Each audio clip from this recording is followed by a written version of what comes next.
오늘 하나님의 말씀 제목은 믿음은 참 지식에서 나온다. 믿음은 참 지식에서 나온다입니다. 우리가 신앙생활을 하고 사회생활을 하다 보면은 가장 참을 수 없는 부분이 잘못한 사람이 그 잘못을 잘 인정하지 않을 때죠. 뭐 다른 분들은 어떠실지 모르겠는데 저는 그랬습니다. 그래서 보면 아이들하고도 함께 하다 보면, 교육을 하다 보면 아이들이 잘못을 인정하지 않아요. 그러면 이제 제가 몽둥이를 들죠. 그래서 몽둥이를 들고 아이들에게 교육을 합니다. 물어봅니다. 그러면 잘못했답니다. 뭐가 잘못했는데? 그러면 잘 모릅니다. 그것은 이제 저와 저의 아내 사이에도 많이 있었어요. 이런 일들이. 아내가 화를 냅니다. 그러면 저는 무조건 잘못했다고 합니다. 아내가 또 물어봅니다. 가장 어려운 질문이죠. 뭐가 잘못했는데? 그럼 저도 굉장히 곤란해지죠. 화목을 위해서 내가 잘못했다 그랬는데 자꾸 뭐가 잘못됐냐고 물으니까. 근데 제가 이거 목양하는 과정에서도, 제자를 양육하는 과정에서도 똑같이 이런 문제가 있더라고요. 젊은 친구들이 이제 제가 볼 땐 분명히 잘못했고 충분히 이 잘못에 대해서 인식을 했을 거라고 생각을 했는데 모르더라고요. 인정은 안 하는 거예요. 인정을 안 하니까 저는 괘씸하다고 생각되어졌고 저도 많이 불쾌했죠. 근데 나중에 이렇게 좀 깊이 소통을 하다 보니까 모릅니다. 사실은 저희 아이들도 몰랐고요. 사실은 저희 아내가 얘기하기 전까지 저도 몰랐습니다. 참 많은 안타까운 사실들인데요. 많은 분들이 하나님 앞에서 신앙생활에 어려움을 겪는다든지 그리고 개인적인 고난과 갈등, 실패를 경험하기도 합니다. 그런 상태 속에서 여러 가지 이유가 있을 수 있습니다. 그리스도인이 고난을 받는 원인은 제가 볼 때는 한 3가지 정도가 되는 것 같아요. 첫 번째로는 의를 위하여 핍박을 받는 것입니다. 두 번째로는 성장을 위한 연단이 있습니다.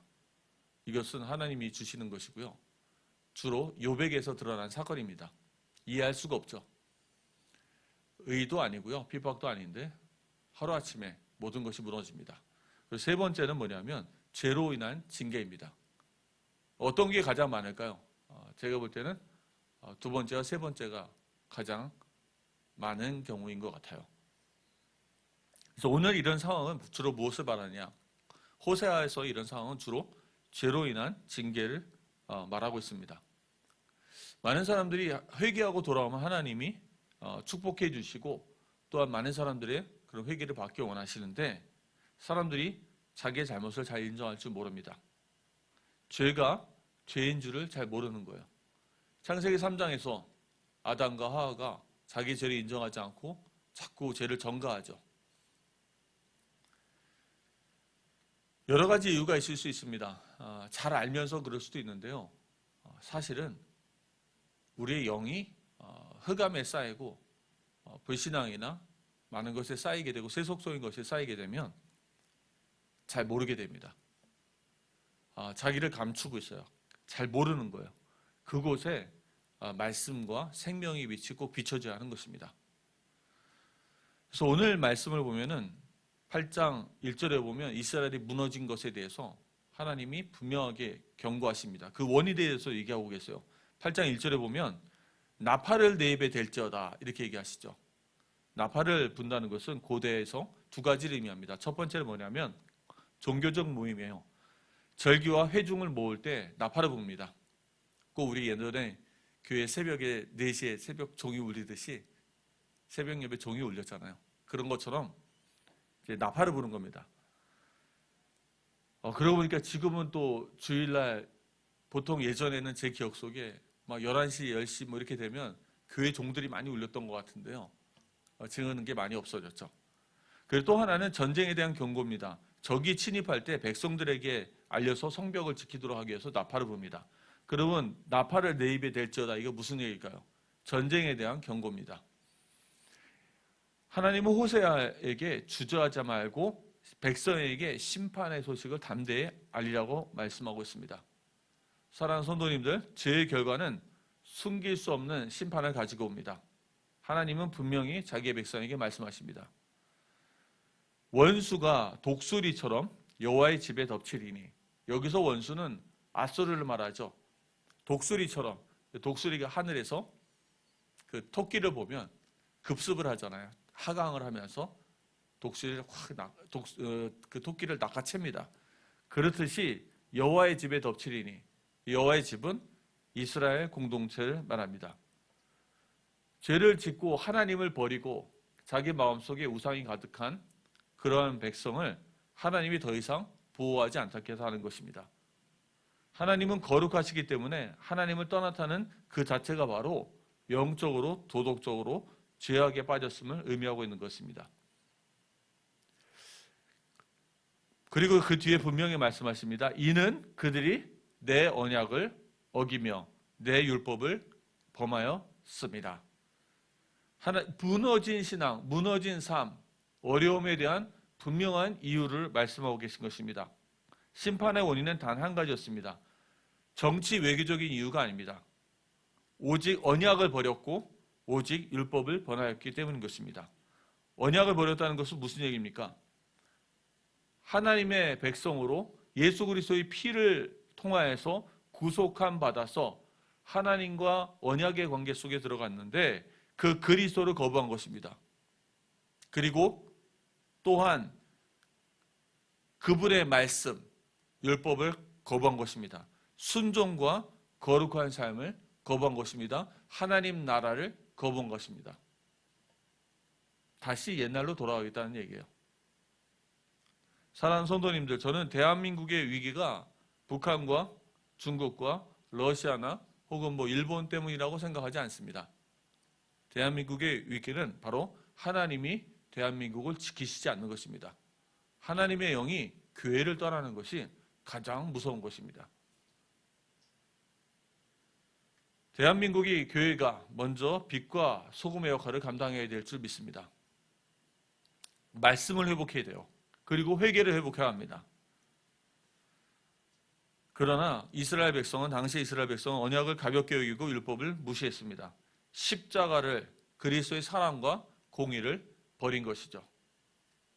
그래서 로마서 호세아서 8장 2절에서 6절에 보면은 이 언약과 율법을 어긴 구체적인 얘기들을 보여주고 있어요. 8장 2절에 뭐라고 말합니까? 나의 하나님이여 우리가 주를 아나이다. 이게 누가 하는 말이에요? 그들이 하는 말이죠. 이스라엘이 하는 말입니다. 입술로는 하나님을 안다고 부르짖습니다. 그러나 실제로는 3절에 보면 그들은 이미 선을 버렸습니다. 하나님의 말씀을 버린 거예요. 사랑하는 성도님들, 언약 백성이 하나님을 아는 것이 가장 중요한 것입니다. 하나님 말씀을 알고요, 하나님이 어떤 분인지를 알고 그분과 교제하면서 그분을 경험하는 것이 가장 중요한 것인데, 이들의 신앙은 입술의 신앙으로, 말뿐인 신앙으로 타락한 것입니다.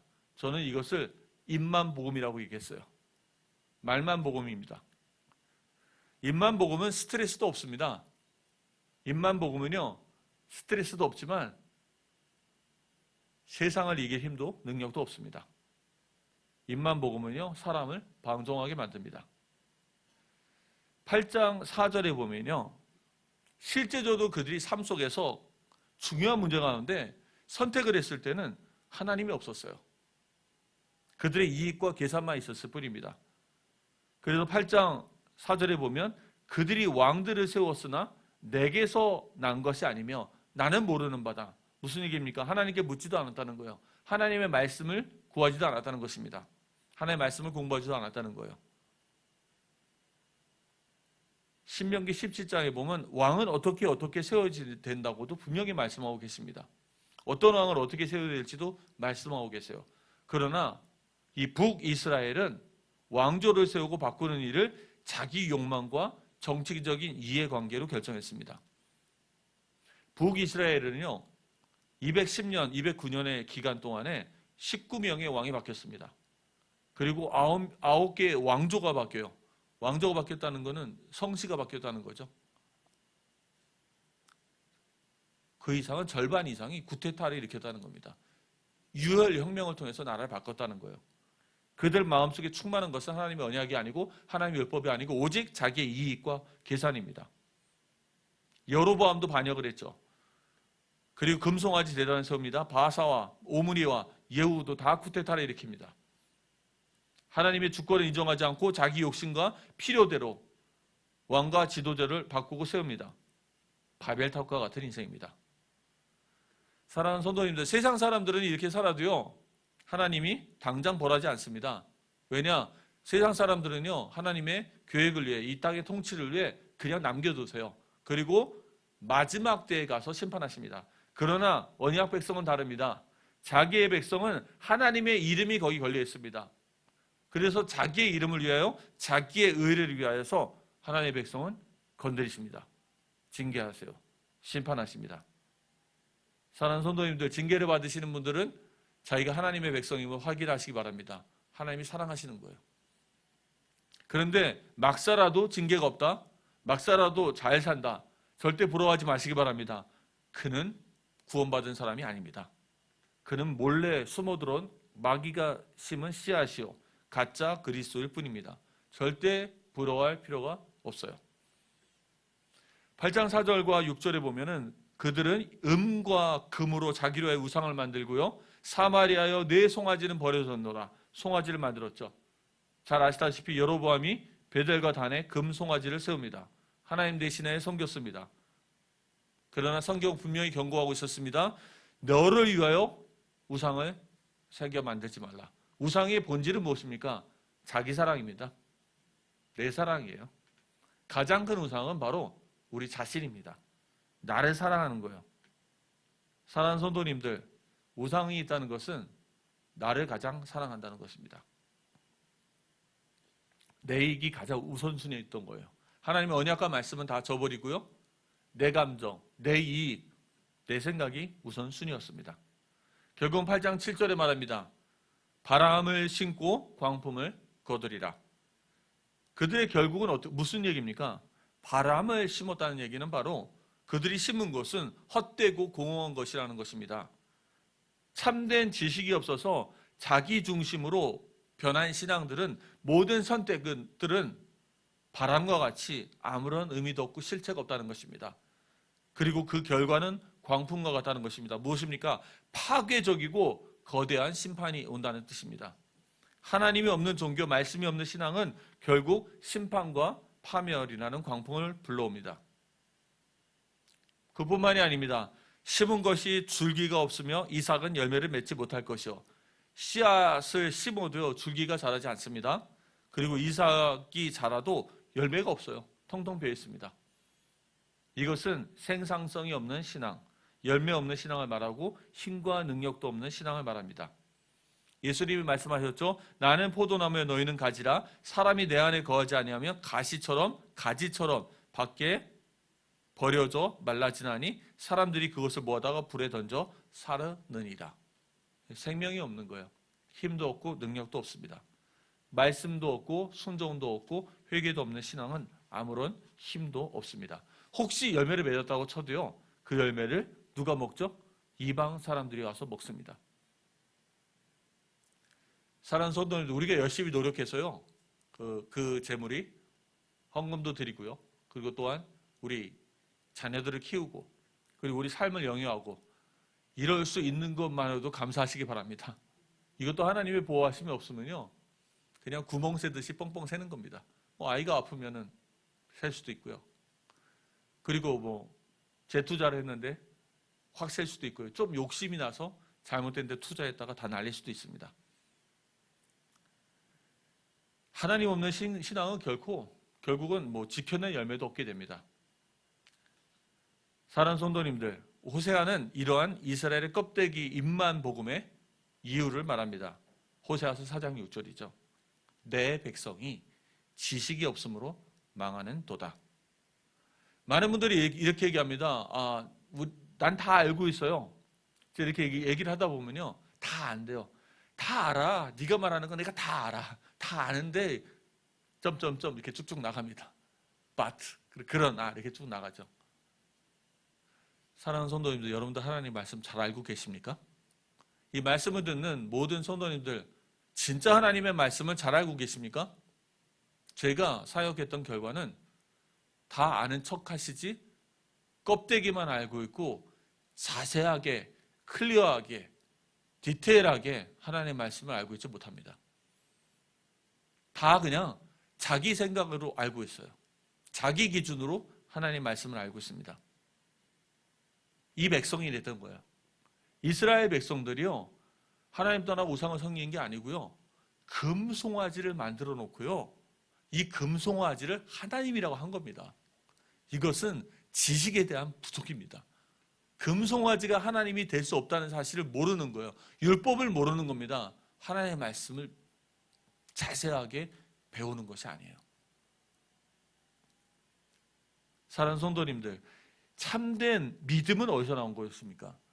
예수 그리스도의 참된 말씀을 들을 때 믿음이 생기는 줄 믿습니다. 말씀을 듣고 배우고 자세히 묵상하고 마음에 담을 때 믿음이 생기는 것입니다. 저는 그렇게 생각해요. 말씀을 우리가 열심히 배우고 자세히 배우고 말씀을 마음에 담고 기도하면 믿음이 생기는 겁니다. 신앙은 결코 맹목적인 것이 아닙니다. 맹목적인 신앙이 가장 무서운 거예요. 이단입니다. 사실 예전에 있었던 단체, 맹목적인 신앙을 요구하는 것이죠. 강단의 말씀을 듣고도 이 말씀이 맞는가 아닌가 확인하시기 바랍니다. 맹목적인 신앙은 안 됩니다. 이 말은 제가 한 것이 아니고요, 칼빈이 한 말이에요. 칼빈은 이런 말씀을 했습니다. 참된 믿음은 참된 지식에서 나온다. 지식이 없으면요, 믿음도 없습니다. 믿음은 참된 지식에서 나옵니다. 호세아도 그렇게 말했죠. 그래서 여호와를 알자, 힘써 여호와를 알자. 오늘 우리가 전 성도가 해야 될 일은 분명합니다. 성경의 말씀을 듣고 배우고 공부하고 나누고 또한 자녀들에게 가르치시기 바랍니다. 가족 예배들이 회복되시기 바랍니다. 아이들과 하나님의 말씀 가지고 배우시기 바랍니다. 답을 주려고 하지 마시고요, 함께 배우시기 바랍니다. 그러면 어렵지 않을 거예요. 예전에 저희가 잘못 배웠던 습관들이 있죠. 메신저 돼갖고 자꾸 가르치려고 하잖아요. 가르치는 것이 아니고요, 아이들과 함께 배우는 것이고요, 성도님들과 함께 나누는 것입니다. 그리고 기도합니다. 그 기도는요, 내 문제를 해결하기 위해서 기도하는 것이 아니고요, 그 문제는 이 하나님의 말씀에 순종하기 위해서 기도하는 것입니다. 저는 순종하기 위해서 말씀을 듣습니다. 우리는 순종하기 위해서 기도하는 것입니다. 그런데 그것이 가져오는 능력이 엄청 큽니다. 하나님이 많은 열매를 맺게 해주십니다. 하나님은 약속하십니다. 진리를 알지니 진리가 너희를 자유케 하리라. 시편의 말씀이죠. 오직 여호와의 율법을 즐거워하여 그의 율법을 주야로 묵상하는도다. 그는 신학가에 심은 나무가 철을 따라 열매를 맺으며 그 잎사귀가 마르지 아니한 같으니 그가 하는 모든 일이 다 형통하리로다. 이러한 축복이 예수의 모든 식구들에게 임하길 바랍니다. 사랑하는 성도 여러분, 이스라엘은 바람을 신고 광풍을 거두었습니다. 왜냐하면 언약을 어기고 율법을 범하였기 때문입니다. 오늘 우리도 말씀을 떠나면 똑같이 무너집니다. 그러나 말씀을 자세히 알고요, 자세히 배우시기 바랍니다. 계속 말씀드리는데 악마는 디테일한 데서 역사합니다. 선무당이 사람 잡는다고요, 말씀도 대충 하는 사람들이 율법주의나 방종주의로 빠지는 것입니다. 하나님의 말씀을 정확히 알면 공의와 사랑, 하나님의 의의가 살아납니다. 그분의 속성을, 그분의 삶이, 하나님의 속성이, 거룩한 속성이 우리에게 옮겨 붙기 시작해요. 우리에게 거룩한 속성에 대해 열망이, 갈급함이 생기기 시작하는 것입니다. 하나님은 이러한 우리에게, 말씀을 자세히 배우는 에게 우리가 믿음으로 순종하기 위해서 기도한다면 하나님은 우리에게 좋은 열매를 맺게 해주실 것입니다. 무지와 형식과 우상을 버리고 참 지식과 믿음, 그리고 순종으로 주님께 돌아가야 합니다. 그때 우리는 더 이상 광풍이 아니라 풍성한 열매를 거두게 될 줄 믿습니다. 힘써 여호와를 알자, 여호와를 알자, 힘써 여호와를 알자. 바람이 아니라 말씀을 심으시기 바랍니다. 바람이 아니라 믿음과 순종을 심으시기 바랍니다. 그리고 광풍이 아니라 열매를 거두는 우리 예수의 모든 성도들이 되시기를 주님의 이름으로 축원합니다.